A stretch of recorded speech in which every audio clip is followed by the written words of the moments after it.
भवानी शङ्करौ वन्दे श्रद्धा विश्वासरूपिणो याभ्यां विना न पश्यन्ते सिद्धा स्वान्तस्थमीश्वरं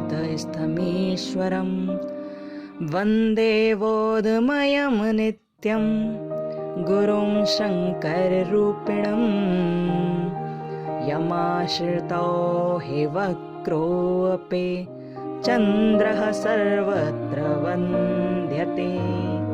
ओम नमः शिवाय। जय श्री राधे कृष्णा। मित्रों, कल हम सभी ने श्री शिव महापुराण के महात्म्य की दूसरी कथा को सुना था, चंचुला की कथा को सुना था, और आज महात्म्य के दूसरी कथा के बाद तीसरी कथा आती है और ये महात्म्य की विश्राम कथा है। इस विश्राम कथा में श्री शिव महापुराण के श्रवण की विधि बताई गई है कि किस प्रकार शिव महापुराण को सुनना चाहिए, और श्रोताओं के लिए जो नियम है ना, जिन्हें पालन करने योग्य नियम है, उनके बारे में बताया गया है। तो आज हम लोग ये सुनेंगे और फिर आज महात्म्य का विश्राम देंगे। उसके बाद कल से ये कथाएं पूरी तरह से आरंभ होंगी। ठीक है, कल से हम विद्येश्वर संहिता में प्रवेश करेंगे। तो चलते हैं हम लोग आज के शिव महापुराण के कथा की ओर। और इसकी श्रवण विधि क्या है, श्रोताओं के लिए नियम क्या है, वक्ता कैसा होना चाहिए, मंडप कैसा होना चाहिए, शिव महापुराण के लिए स्थान कैसा होना चाहिए, इसमें बात करेंगे। तो आपको तो पता ही है कि सौनिक ऋषि सूत जी महाराज से कथाओं को सुनते जा रहे हैं। अब सौनिक ऋषियों ने हाथ जोड़कर सूत जी महाराज को प्रणाम किया और प्रणाम करके कहने लगे, सूत जी महाराज, आपने हमें इतनी प्यारी प्यारी कथाएं सुनाई जिन्हें सुनकर मन आनंदित हो गया और भगवान शिव के चरणों में बहुत अधिक प्रीति हमारी लग गई। प्रभु, अब हम आपसे कुछ और भी जानना चाहते हैं। सूत जी ने कहा, क्या जानना है, पूछिए ना, बोलिए ना। सौनिक ऋषियों ने कहा, प्रभु, शिव महापुराण की श्रवण की विधि क्या है, कैसे सुनना चाहिए और कैसे लोग सुनते हैं, आप हमें बताएं। श्रोताओं के लिए कैसी कैसी बातें इसमें मायने रखती हैं, आप हमें बताएं। और जैसे ही सूत जी महाराज से ये बात सौनिक ऋषियों ने कही तो सूत जी महाराज ने कहा, हाँ, मैं आपको बताता हूँ। सौनिक ऋषियों, मैं बताता हूँ कि कैसे नियम और कैसे श्रवण की विधि है। सबसे पहले तो जिन लोगों के मन में श्री शिव महापुराण कथा कराने का निश्चय हुआ है, इच्छा जागी है, उन व्यक्तियों को किसी विद्वान को अपने घर बुलाना चाहिए, या फिर किसी विद्वान के घर स्वयं जाएं, किसी ज्योतिषी के घर स्वयं जाएं और वहां जाकर सुंदर तरह से शिव महापुराण का शुभ मुहूर्त निकलवाएं कि कब से कब तक कथा ठीक रहेगी। और जब मुहूर्त निकल जाए तो उस समय को निश्चित करें और निश्चित करने के बाद उसी समय को पत्रों में लिख लिख कर अपने जितने भी लोग हैं, जितने भी नाते रिश्तेदार हैं और जो भी कोई आपकी जानकारी में है, सभी के पास वो निमंत्रण पत्र भेजें। शिव महापुराण में जितने अधिक लोग इकट्ठे होंगे उतना ही ज्यादा फल है आपको, उतना ही ज्यादा फल मिलेगा उस कथा करवाने वाले को। इसलिए अधिक से अधिक लोगों के पास तक निमंत्रणों से भेजना चाहिए। और जब हर प्रकार से वो सब लोगों के पास निमंत्रण भेज दे तो लोग उसकी कथाओं को सुनने के लिए आएंगे। और सुनो, जब शिव महापुराण की कथा हो ना, तो सबसे पहले स्थान सुंदर होना चाहिए। शिव महापुराण की कथा कहीं शिव मंदिर में हो, या किसी तीर्थ में हो, या वन प्रांत में हो, या फिर घर में भी यदि शिव महापुराण की कथा होती है तो वहाँ स्थान सुंदर बनाना चाहिए, बहुत सुंदर उत्तम स्थान, स्वच्छ स्थान।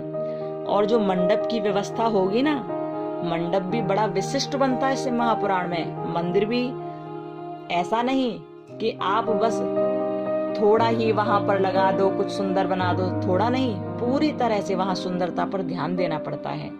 मंडप के विषय में मैं तुम्हें बताता हूँ कि सबसे पहले केले के बड़े बड़े पेड़ लो, और केले के जो बड़े बड़े पेड़ है ना, उन्हीं खम्भों को लगाओ। केले के बड़े बड़े पेड़ के जो खम्भे से होते हैं उनको अच्छी तरह से सुशोभित कर दो चारों कोनों पर। और जब केले के खम्भों से सुशोभित एक ऊंचा सा कथा मंडप बन जाएगा ना, तो उसके बाद क्या करेंगे, उसके बाद फल फूल और सुंदर सुंदर से चंदोवे से अलंकृत करना चाहिए। उसे चारों ओर से ध्वजा पताका लगाकर सुंदर बनाना चाहिए। मंडप बहुत सुंदर होना चाहिए, वहाँ सुगंधित हर समय बनी रहनी चाहिए, सुगंध आती रहनी चाहिए। और जब आप मंडप बनाकर तैयार कर लें, गंगा जल से पवित्र कर दें, शुद्ध कर दें वहाँ, तो फिर उसके बाद आपको बाबा भोलेनाथ के लिए एक दिव्य आसन तैयार करना है, बहुत सुंदर आसन, जहाँ पर बाबा भोलेनाथ को बिठाया जाए। और जब वो आसन तैयार कर लें आप, तो फिर उसके बाद जो कथावाचक आपके यहाँ कथा कहने के लिए आया है, उसके लिए भी सुंदर आनंदित आसन बनवाएं, ताकि वो वहां बैठकर बड़ी अच्छी तरह से कथा सुना सके, उसे परेशानी ना हो। और एक बात और याद रहे, जो जितने कथा सुनने वाले आए हैं वो विशेषकर अपने मन में एक बात बिठा लें कि पुराण वेत्ता, शिव महापुराण का जो वक्ता है ना, वो विद्वान कैसा भी हो, यदि आपको कथा सुनाने के लिए आया है तो उसके प्रति कभी भी तुच्छ बुद्धि अपने मन में न रखें। इस बात का विशेष ध्यान रखें। वो कैसा भी हो, लेकिन आपको कथा सुनाने आया है तो आप उसकी कथा को बहुत श्रेष्ठता के साथ सुनते रहें। मित्रों, इस बात पर एक बात ध्यान आ गई कि शिव पुराण में तो दिया हुआ है कि कथावाचक कैसा भी हो तुच्छ बुद्धि नहीं रखनी चाहिए और कथा को ही सुनना चाहिए। पर आजकल का जमाना पता है कैसा है, कैसे कैसे लोग आते हैं कथा सुनने के लिए, और क्यों आते हैं आपको पता है? कभी एक बड़ी अच्छी सी बात कही है कि जो कथा सुनने के लिए लोग आते हैं ना, वो केवल कथा सुनने ही नहीं आते, वो बहुत कुछ करने आते हैं वहाँ। बहुत कुछ में क्या, एक विद्वान ने लिखा, और ये लिखा उसमें, कुछ लोग इसलिए आते हैं, ध्यान देना इन शब्दों पर, कुछ लोग इसलिए आते हैं देखें पंडित जी कैसे हैं। पंडित जी को देखने आते हैं कुछ लोग तो, और कुछ लोग इसलिए आते हैं वो कथा किस तरह कहते हैं।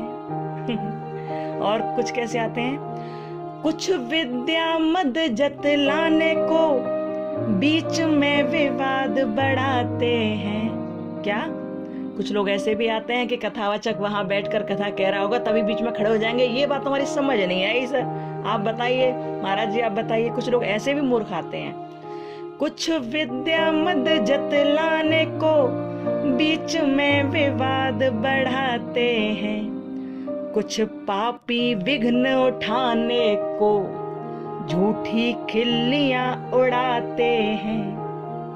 ऐसे ऐसे लोग आते हैं मित्रों कथा सुनने के लिए। कथा सुनाने वाले के सामने बहुत सारी अड़चनें भी होती हैं, ध्यान रखना।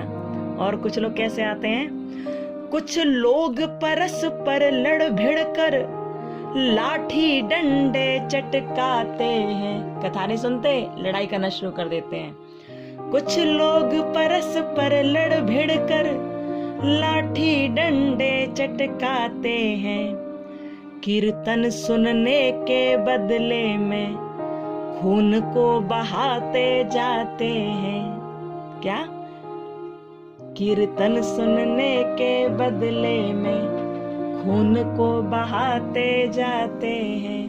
ऐसे ऐसे लोग आते हैं कथा सुनने के लिए, वो सारी दुनिया का काम कर लेंगे, सारी दुनिया भर की बात सुन लेंगे, पर जब कथा होती है ना तो उनका मन कथा में लगता ही नहीं। ऐसे ऐसे लोग आते हैं। अब बताओ क्या किया जाए। और फिर एक कथावाचक के भीतर कमी निकालते हैं, अरे उसने ये नहीं सुनाया था, अरे उसने ये नहीं कहा था। ये जमाना प्यारे अब तो। खैर छोड़ते हैं उस बात को, अब यहाँ आते हैं हम लोग। शिव महापुराण में ऐसा लिखा है कि पुराण वेत्ता आपके यहाँ जो आया है उसके प्रति कभी भी तुच्छ बुद्धि नहीं रखनी चाहिए, और वो पुराण वेत्ता भी अच्छा होना चाहिए, पवित्र हो। पुराण वेत्ता अच्छा होना चाहिए, पवित्र हो, दक्ष हो, शांत हो, ईर्ष्या पर विजय पाने वाला हो, सबके प्रति प्रेम का भाव रखने वाला हो, साधु हो, दयालु हो, ऐसा होना चाहिए प्रवचन करता। और पुण्यमयी कथा को सभी को सुनाए बड़े प्रेम के साथ। और जो कथा का समय है ना, वो सूर्योदय से आरंभ करके 3:30 पहर तक सुनाए, और जब 3:30 पहर पूरे हो जाएं, उसके बाद 2 घड़ी के लिए कथा को बीच में विश्राम दे दे, और उसके बाद पुनः कथा को प्रारंभ करे। अच्छा, इसमें तो दिया है कि सूर्योदय से आरंभ करके 3:30 पहर तक, और फिर थोड़ी देर के लिए विश्राम, फिर दोबारा कथा।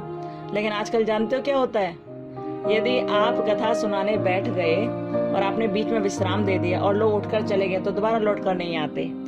और दूसरा ये कि सुबह सुबह आप कथा शुरू कर दो तो कोई बैठता ही नहीं वहां। लोग आजकल 3 घंटे मुश्किल से बैठ पाते हैं।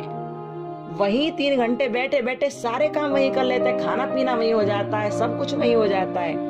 लोग 3.5 घंटे बैठकर ध्यान से कथा भी नहीं सुन पाते हैं। यहाँ तो पूरे दिन की कथा दिखाई गई, पूरे दिन की कथा बताई गई। आजकल तो कथा का यही काम हो गया है कि अब कथा एक ही समय होती है, दोनों टाइम नहीं हो पाती है। लेकिन पहले नियम यही है कि 2 समय कथा होती थी कि सूर्योदय से आरंभ होती, 3 घड़ी तक होती थी, 3:30 पहर तक होती थी, फिर उसके बाद 2 घड़ी के लिए कथा को विश्राम देते तो उसके बाद फिर शुरू कर दिया करते थे, ऐसा होता था। लेकिन आजकल 3 घंटे लोगों पर निकलते तो क्या किया जाए, अब कथावाचकों को भी बहुत सोच के चलना पड़ता है। खैर, आगे क्या होता है इसमें? आगे ये होता है इसमें कि कथा का समय आप जान गए। अब सूत जी महाराज ने ये और कहा कि जब ये कथा आरंभ हो जाए तो विशेष ध्यान रखना चाहिए कि कथा आरंभ के दिन से और कथा विश्राम के दिन तक किसी भी कथा सुनने वाले को या किसी भी व्यक्ति को जो वहां आसपास रहता है, जो कथा सुन रहा है, जिसके कानों में कथा जा रही है, उसे किसी भी प्रकार से छौर कर्म नहीं कराना चाहिए। जो कथावाचक आए ना, उनको भी छौर कर्म नहीं कराना चाहिए। और छौर कर्म क्या है? छौर कर्म का मतलब है जैसे अपने बालों की कटिंग कराना, जैसे दाढ़ी मूछ कटवाना, जैसे नाखून काटना, ये सब छौर कर्म में आते हैं। तो जब शिव महापुराण की कथा का आयोजन आपके यहाँ हो जाए तो उस दिन से और जब तक विश्राम ना हो तब तक आप ये काम नहीं करा सकते। उससे 1 दिन पहले सब करा लो, बिल्कुल फ्री हो जाओ सब कुछ करा के। तो इस तरह ये सब काम आपको करना है। अब ये तो हो गई सारी बातें। अब आगे बात क्या कि जब शिव महापुराण की कथा आरंभ होने लगे तो सबसे पहले श्री गणेश जी का पूजन करें। वो जो विद्वान आपके यहाँ आएंगे वो आपसे गणेश जी का पूजन करवाएंगे। और जब गणेश जी का पूजन हो जाए अच्छी तरह से तो गणेश जी का पूजन करने के बाद भगवान की जो शिव महापुराण की पुस्तक होगी ना, उसका भी पूजन करवाना है आपको। उसका भी पूजन आपको बहुत श्रद्धा के साथ करना है। जो श्रोता आए हैं, जितने भी श्रोता हैं और जिन्होंने कथा को स्थापित कराया है, आयोजन कराया है कथा का, उन सब को शिव महापुराण की पुस्तक का पूजन और जो कथावाचक है उनका पूजन बहुत प्रेम और श्रद्धा के साथ करना चाहिए, सभी को करना चाहिए। और एक बात और ध्यान रखो सौनिक जी, मैं तुम्हें एक बात और बताता हूँ कि ये जो शिव महापुराण की कथा है ना, वो सबको सुननी तो चाहिए, लेकिन उनमें कुछ लोग ऐसे भी हैं जिनको नहीं सुनने की आज्ञा दी जाती। जानते हो वो कौन से हैं? मैं तुम्हें बताता हूँ कि जो लोग किसी गुरु से दीक्षित नहीं हैं, जिन्होंने किसी भी गुरु से गुरु दीक्षा नहीं ली है, ऐसे लोग शिव महापुराण की कथा को सुनने के अधिकारी नहीं होते।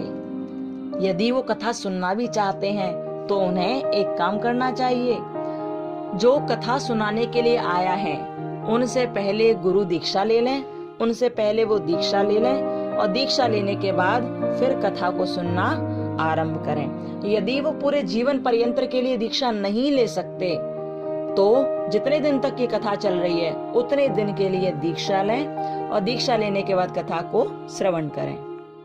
और जब दीक्षा ले लें, कथा सुनने लगे, तो उन कथा सुनने वालों के लिए भी नियम है और कथा वाचक के लिए भी नियम है। पहला नियम कि कथा को ध्यान से सुने, नियम से सुने, ब्रह्मचर्य का पालन करें, भूमि पर सोएं, पत्तल में खाना खाएं और प्रतिदिन कथा समाप्त होने पर ही अन्न का ग्रहण करें। यानी कि जब तक कथा चले अन्न ग्रहण मत करो, जब शाम हो जाए, कथा विश्राम हो जाए, उसके बाद ही अन्न का ग्रहण करना चाहिए। और यदि आप उपवास रख सकते हो कथा के पूरे दिनों तक तो आप उपवास रखें। और यदि खाना खा रहे हो तो आपको कैसा खाना है? आपको गरिष्ठ भोजन नहीं करना है, जैसे जो खा लिया और पेट में गल नहीं रहा, जैसे आपने चाउमीन खा ली, अब वो गली नहीं रही है 8 दिन तक, तो आपको ऐसा नहीं खाना है। आपको ऐसी चीज नहीं खानी जो गले ना, आपको हविष्यान्न करना है, यानी कि जो हविष्य जो हवन में डालते हैं ना, ऐसा भोजन करना है। चावल से बना हो, जौ से बना हो, इस तरह का भोजन करें। आपको गरिष्ठ भोजन नहीं करना, दाल नहीं खानी, जला हुआ अन्न नहीं खाना, सेम मसूड़ भाव दूषित और बासी भोजन नहीं करना है। कथाव्रती जो व्यक्ति होंगे ना, उन्हें ये सब नहीं खाना है। और लहसुन, प्याज, हींग, गाजर और शराब वराब कोई पी लेते हैं ना, उनको वो नहीं करना है। मांस नहीं खाना, ये विशेष रूप से ध्यान रखना है। और हर प्रकार से साधु संत और ब्राह्मणों को सम्मान देना है। जो भी कथा सुनने वाले व्यक्ति हैं, उनको ये सारी बातें विशेषतः ध्यान रखनी है। और जैसे ही ये बात कही तो सौनिक ऋषि बड़े प्रसन्न हो गए और हाथ जोड़कर बोले, प्रभु और कैसे लोग इस कथा को सुन सकते हैं और कैसा और नियम अपनाना चाहिए।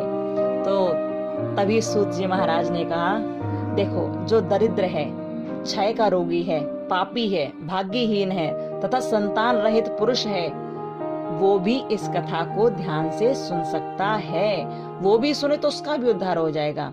कोई काक, वंध्या आदि जो 7 प्रकार की स्त्रियां होती ना, वो भी इस कथा को सुनाए तो वो भी श्रेष्ठ हो जाएंगी।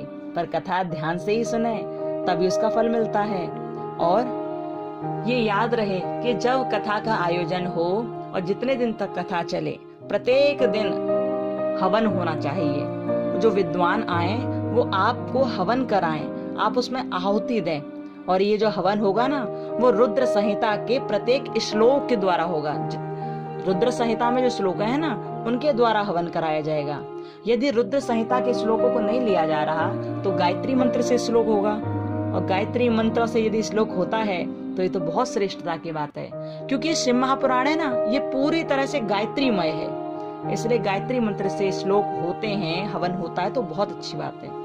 या तो रुद्र संहिता के श्लोक लो या गायत्री मंत्र के, या फिर जो शिव पंचाक्षर मूल मंत्र है ना, ओम नमः शिवाय, इस मंत्र से यज्ञ कराओ। अच्छा, ये तो हुई हवन और यज्ञ की बात। लेकिन कुछ लोग तो यज्ञ के नाम से बोलते हैं कि हम तो करा नहीं पाएंगे, हमारे पास टाइम नहीं है।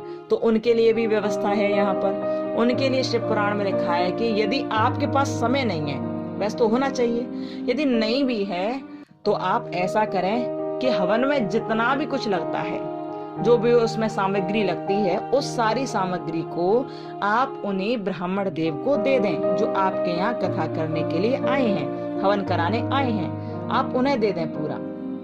और ताकि आप जब उन्हें दे दोगे तो आपकी ओर से भविष्य का हवन का जो सामान होगा ब्राह्मण को दान में दे दिया जाएगा और आपकी ओर से हवन पूरा हो जाएगा। अब उस हवन के सामान का ब्राह्मण क्या करता है वो उसके ऊपर है, लेकिन आपकी तरफ से हवन पूरा माना जाएगा। पर एक बात याद रहे, ज्यादा समय नहीं है तो भक्ति पूर्वक आप शिव सहस्त्र नाम का पाठ एक बार जरूर कर लें, इतना जरूर करें। और हाँ, जब आपकी कथा पूरी हो जाए, कथा विश्राम हो जाए, तो बहुत से लोग कहते हैं भंडारा करना पड़ेगा, बहुत बड़ा भंडारा होगा। तो ऐसा नहीं है शिव महापुराण में। देखो, भंडारा यदि आप करें, जरूरी नहीं कि बहुत बड़ा करें, कुछ नहीं है आपके पास तो केवल 11 ब्राह्मणों को आप बुला लो और 11 ब्राह्मणों को खीर खिलाओ। उस खीर में शहद जरूर हो, शहद डालकर खीर खिलाओ, भोजन कराओ प्रेम से और उन्हें दक्षिणा देकर विदा कर दो। अच्छा, शिव महापुराण में व्यास जी महाराज की दक्षिणा के विषय में भी लिखा है कि जब शिव महापुराण की कथा पुराण वेत्ता पूरी कर दें तो फिर आप उन्हें दक्षिणा में सुंदर सुंदर वस्त्र दें, आभूषण दें और गंध आदि पूजन करें दक्षिणा सहित। और क्या करें आप जानते हो? इसमें लिखा है कि 3 तोले सोने का एक सुंदर सिंहासन बनाएं। किसका? सोने का। और सोने के नाम से लोग हालत खराब हो जाती है, सोचते हैं कि सोने का कहाँ से लाएं, है ही नहीं हमारे पास। अरे भैया, इसमें लिखा है कि 3 तोले सोने का, कम से कम 3 तोले सोने का सुंदर सिंहासन बनवाओ और उसी सिंहासन पर बनवा कर एक शिव महापुराण की पोथी रखकर जो आपके यहाँ कथा कहने आए ना, उन्हें दक्षिणा में दो। आचार्य के वस्त्र दो, आभूषण दो, उन्हें सुंदर तरह से दक्षिणा सहित हर चीज उन्हें समर्पित करो जो आप दे सकते हो। और जब आप पुस्तक भी दे दोगे, दान दक्षिणा भी दे दोगे, उनके चरणों का स्पर्श करके सुंदर तरह से आप उन्हें विदा करो। जब इस तरह ये हो जाएगा तो आपकी कथा, ये जो शिव महापुराण की कथा है ना, ये पूरी तरह से हर प्रकार से आपको फल देगी, हर तरह से आपको फल देगी। सौनिक ऋषियों ने हाथ जोड़ लिया और हाथ जोड़कर कहा, प्रभु हम तो धन्य हो गए इस बात को सुनकर, हम तो बहुत श्रेष्ठता प्राप्त कर रहे हैं इस बात को सुनकर। शिव महापुराण तो वास्तव में ही बहुत श्रेष्ठ है। अब ये सुनकर सूत जी महाराज बोले, हाँ बिल्कुल सत्य बात है ये, कहने लगे वो सूत जी महाराज सौनिक आदि ऋषियों से, ते जन्म भाज खलु जीव लोके, ये वे सदा ध्यायन्ति विश्वनाथं, वाणी गुणान् स्तुतै कथां शृणोते, श्रोतदयं ते भवमुत्तरन्ते। सूत जी महाराज ने कहा, शिव महापुराण समस्त पुराणों के भाल का तिलक माना गया है। यह भगवान शिव को अत्यंत प्रिय है, रमणीय तथा भवरोगों का निवारण करने वाला है। जो सदा भगवान शिव का ध्यान करते हैं, क्या कहा, ते जन्म भाज खलु जीव लोके, ये वे सदा ध्यायन्ति विश्वनाथम। जो लोग सदा भगवान शिव का ध्यान करते हैं, जिनकी वाणी शिव के गुणों की स्तुति करती है और जिनके दोनों कान उनकी कथा को सुनते रहते हैं, इस जीव जगत में उन्हीं का जन्म लेना सफल है। वे निश्चय ही संसार सागर से पार हो जाते हैं। इस तरह से कहा सूत जी महाराज ने। और जब ये कह दिया तो ये सुनकर सौनिक ऋषि बहुत प्रसन्न हो गए। उन्होंने बारंबार शीश नवाया और कहा, प्रभु हम धन्य हो गए इस कथा को। सूत जी महाराज ने कहा कि अब आगे की कथा मैं तुम्हें बाद में सुनाऊंगा, जो तुम्हारे मन में हो सो पूछ लेना। मित्रों, सूत जी महाराज अब आगे शिव महापुराण की जो संहिताओं की कथा है ना, अब आगे आरंभ करेंगे। और हम लोग भी अब कल से श्री शिव महापुराण की जो पूरी वास्तविक कथाएं हैं, विद्येश्वर संहिता की कथा से हम लोग आरंभ करेंगे कल से ही। ठीक है, आप लोग कथाओं को आगे बढ़ाइए, ज्यादा से ज्यादा लोग जुड़िए और इस कथा को पूरी तरह से अपना सपोर्ट दीजिए। ठीक है, ओम नमः शिवाय। जय श्री राधे कृष्णा मित्रों, राधे राधे।